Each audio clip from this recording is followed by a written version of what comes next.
Welcome to the Master Your Breath podcast. My name is Tom Richter. I am your host, and today I will share some ideas on how breathing affects how you experience pain.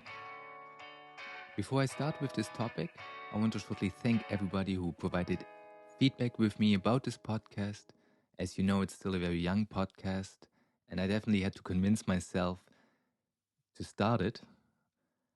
And now all the positive feedback that I have received really helps me to see if the intention that I had behind the podcast, what I wanted to provide through it, is working out. And also the negative feedback, of course, helps me to improve the production quality and how I present these ideas that I want to share with you. So keep that feedback coming. Thank you for listening. Thank you for being with me on this journey. I'm having a lot of fun and I look forward to many more episodes that I can share with you. Now, when we talk about breathing and pain is a very complex topic, and we don't have the time now to go into all details. So I want to keep it quite short and focus on three aspects that might be less obvious, and hopefully they will make you curious enough to look more into breathing. And also next week, from the 11th to the 14th of March, I will offer a free 4-day workshop in my group on Facebook, Empower Yourself Through Breathwork. You can just go to my website. There you will find all the information, or you just join the group directly. And on 4 days, I will go into all the questions that you might have about how breathing can help you to manage overwhelm, break free from pain and anxiety, and we'll have lots of fun. And I really look forward to welcoming you there as well. It's really an opportunity for you to ask all your questions, because you will be able to ask questions through the comments. I will even offer one-on-one sessions if you want to talk to me about your personal challenges and what you want to improve. And you will get really a lot of value in those 4 days, all for free, all so you know what to do when it comes to using breathing to gain optimal health, optimal fitness, optimal well-being. Now, the last 2 days, today's Monday, so the last 2 days over the weekend I spent in nature. I cut some wood, I was physically active, I was surrounded by trees, I breathed really clean air, I touched the ground and felt grounded, I touched the soil, got myself dirty, which really supports the microbiome, and immersing myself in nature really made a huge difference to how I felt. Because last week I also felt a little overwhelmed, a little challenged, mainly, of course, because the drama that I created in my mind about the things that were happening around me. And the reason why I'm sharing this story with you is because sometimes it's really those simple things, like going into nature and forgetting your phone at home, keeping it home intentionally, that take care of your whole state of being. It's not the one technique that we sometimes need. It's that full immersion of something that is really simple but works. And going into the nature has that effect, not just on your body, on your nervous system, but also on your whole mental state. And breathing does something very similar. It's this foundational thing that calms down your nervous system, that puts you in that state of being able to be present, being able to be present with the emotions that come up, being able to focus and have a calm mind, and of course the whole physiological effect of being calm, joyful, moving freely, etc. Now, if you take a person that just spent a whole week in nature, was surrounded by happy people, laughing a lot, moving a lot, and you provide them with a pain trigger. Maybe you squeeze their calf very hard, or something that would create pain. And you compare that to a person that has just had the most stressful week in their life, maybe surrounded by a work environment of toxic people, being constantly told why they are not finishing the task faster. Who would experience more pain from the same trigger? Very likely it's the person that has been in a stressful place the whole week. Because our state of being really matters. Our emotional state, our mental state, our nervous state, our whole physiological state. And so if you can put yourself into that joyful, relaxed place, you will have a much better way of dealing with whatever trigger, including pain. Now, pain is very complex, but if we reduce it back to just a signal that provides feedback from the body, it's actually an amazing thing. We want pain in our body because if I go, let's say, into a yoga pose where I bend my knee and all of a sudden my knee is in pain, that is showing me something is probably wrong with that movement. Now, yes, we could go down that rabbit hole of there could be tissue damage in the knee, but the brain doesn't interpret it as pain. It could be that there is no tissue damage or no problem at all, and still the brain creates pain. Or, of course, in an ideal world, there is something happening in the knee that goes towards tearing, towards being in a bad place that could create really damage in the knee, and my brain creates the appropriate pain signal so I can stop that movement. But oftentimes there's a lot of emotional and mental clutter around that, which will increase the pain. And the more stressful state that I'm in, the more emotionally vulnerable place that I'm in, the more likely it is that my brain will create more pain than is actually needed based on what is happening in that body part. And from there, of course, we could now go to chronic pain and all of that. I want to keep it as short as possible for today and essentially just make you curious about certain things. But just to have mentioned that. So if we are breathing in an optimal way, diaphragmatically through the nose, calmly, in a rhythmic way, it puts us into a place where we can actually just be aware of a certain signal of the body without all that stuff around it that would increase the pain. So that's one aspect. Another aspect, of course, is if we are breathing calmly, if we are not over breathing, and most of us are consistently over breathing throughout the whole day. If we are consistently over breathing, we are exhaling too much carbon dioxide. And carbon dioxide calms the nerves, calms the muscles, creates a certain amount of relaxation in the muscles and in the whole movement apparatus. And so if we are consistently over breathing, we are creating more tension in the body that is needed.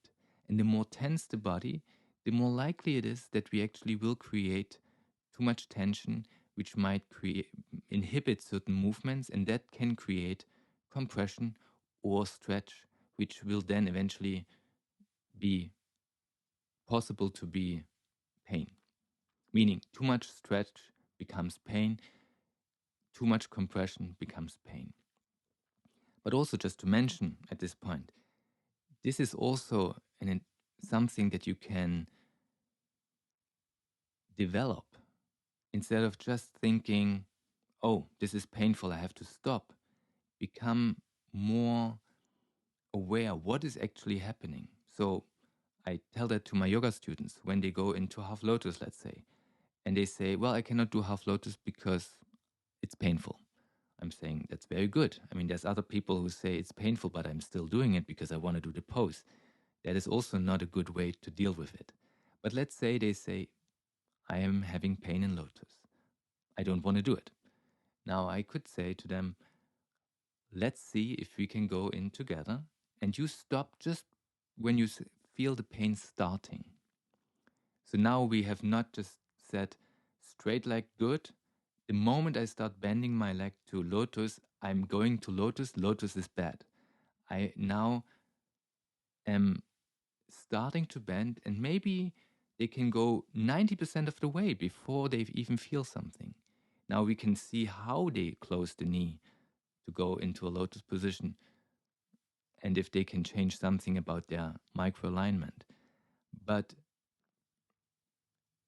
then, is it pain on the inside of the knee or the outside of the knee? Is it compressive pain or stretchy pain? Is it sharp pain or numb pain? All these things will help us to find a way to change that, to avoid the pain, to improve the alignment. But if we just say, well, there is pain and therefore I'm not doing it, we cannot get that awareness. So that's another thing. But going back to the breathing, if I have a quite high amount of CO2 in the body and I'm feeling calm with that high amount of CO2, because CO2 of course also triggers us to be nervous to breathe again. So therefore we want to be calm and adjusted to that higher level of CO2. And then it really can create a calming effect. It also provides then more circulation to the body, to the blood, to the oxygen actually being released in all the tissues, which can create healing, which can create an optimal place where every body part has enough energy for whatever you ask it to do. So all these are essentially global effects of breathing well. But then we could go and think of back pain, but sometimes, of course, a bad position in the back creates more hip pain or knee pain or even back shoulder pain. How is breathing and the way we breathe affect the state or the tension around the lower back? Now think of lying on the back. You might, if you have that opportunity, even do it right away with me. So lie on the back, make sure your neck is happy, and exhale.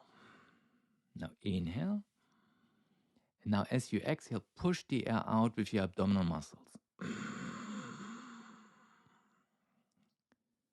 Now your whole abdominal area is really squeezed.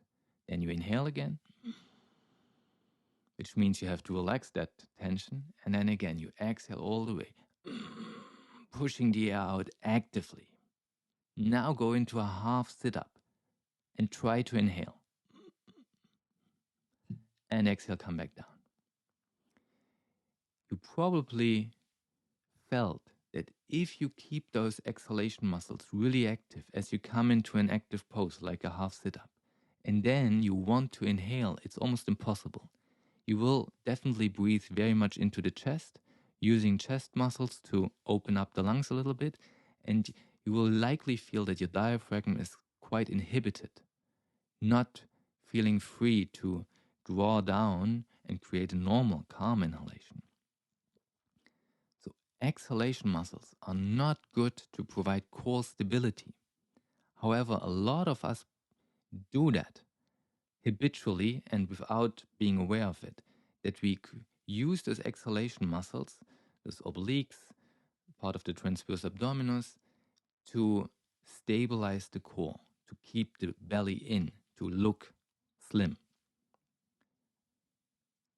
Or just because, life puts pressure on us and now we feel like we have to squeeze the core to kind of hold it and kind of survive. Now, if you're still lying on the floor, do the opposite. Exhale calmly. Inhale diaphragmatically, feeling the belly expanding. Belly is soft, but it's expanded. And exhale, let the air out passively. Again, check if your belly is relaxed. Inhale, draw the diaphragm down, allow the belly to expand. Exhale, let the air out passively, just releasing the diaphragm back up. Now, inhale, fill the lungs, diaphragm lowers down, belly expands, and go up into a half sit-up. Exhale down calmly. Inhale diaphragmatically as you're in the half sit-up.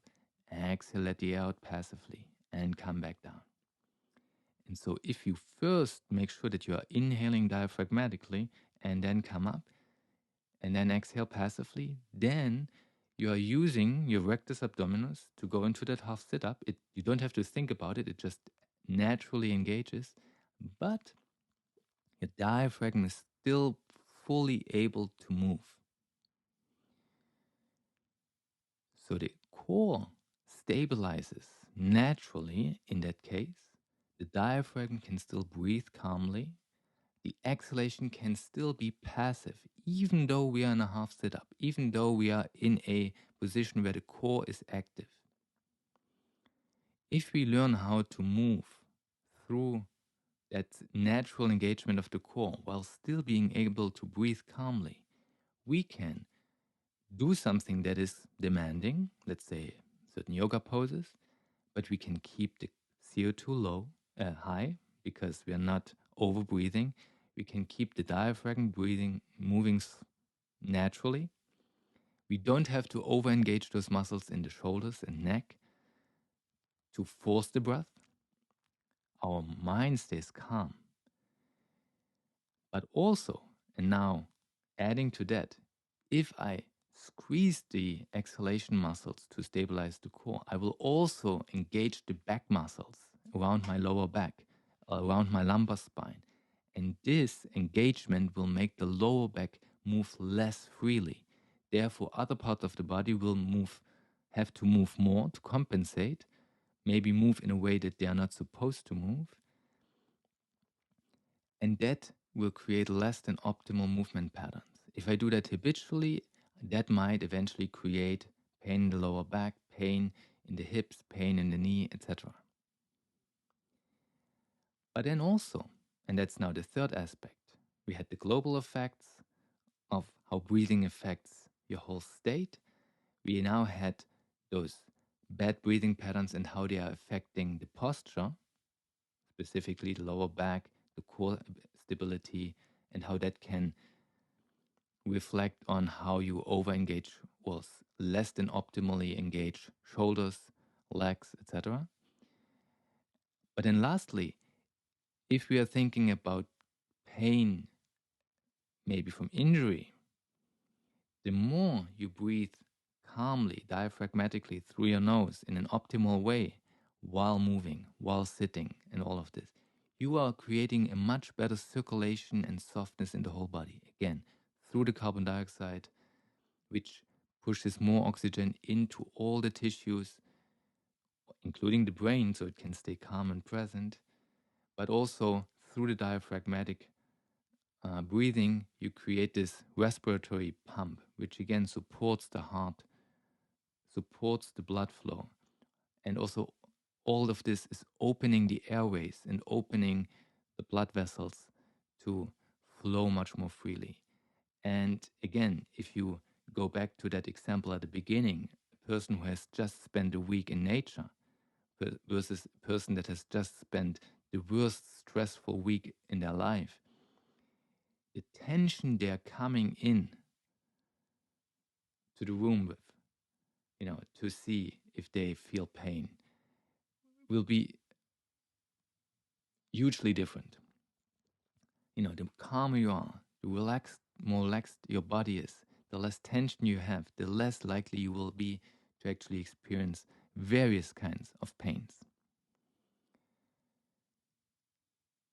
So where does that leave us? Breathing affects you and affects how you experience tension and pain in the body. This can also have effect, of course, on chronic pain, not just that moment where you do a movement that is painful, but also how your whole body, as it's holding its tension, will create chronic pain. Breathing is something that you have the power to change. So by improving your breathing patterns, by you knowing how breathing can affect certain tensions in the body, how you can release certain tensions in this very moment, and how you can change the way your core is stabilized, how you can change the way your belly is over-engaged or not. This creates empowerment, because instead of thinking, oh, I have pain, now I have to take a painkiller, or now I have to lie down, you have 2, 3, 4, 5, 10 different things that you can actually practice, actively do, which are likely to improve how you feel in that moment. It can maybe lower down the pain, it can maybe stop the pain altogether, but it can definitely create a different global state, mentally, emotionally, physiologically, mechanically, by relaxing you, relaxing your mind, relaxing your body, relaxing specific body parts. And so now you are not anymore the victim of the pain, but you have a couple of things that you can do that immediately improve your state. Now, this, of course, doesn't work from now to the next minute, but by continuously working on these things, you really change the deep layers of your body and how they are engaged throughout the 24-hour period every day. And so if you're suffering from just one part of the body being a little bit in pain sometimes, you will now be able to move differently, breathe differently, and fix that over maybe a couple of minutes, or even like sometimes people come into my yoga therapy session and after 2 exercises, they're like, yeah, I feel much less pain now. And if it's chronic pain, it can be over a couple of days and weeks of shifting those patterns that you feel a lot better. Having said all of that, I hope you got some idea how breathing affects various parts of your body, in how pain is created in the body. And I hope you now are curious enough to know more about it. If you want to learn more about this, you can book a direct session with me. Just go to my website, go to Learn to Master Your Breath. And there you can actually book a direct call with me where we can really look into what's bothering you at this very moment and define steps to get out of it. And if you want me to talk more about it or want to listen to me talking about these topics more, again, from the 11th to the 14th of March next week, Monday to Thursday, I will be live in my group and guide you through a whole sequence of steps to improve and break free from overwhelm, pain, and anxiety through the power of your breath. With that, I leave you. Have a wonderful week, and I will see you next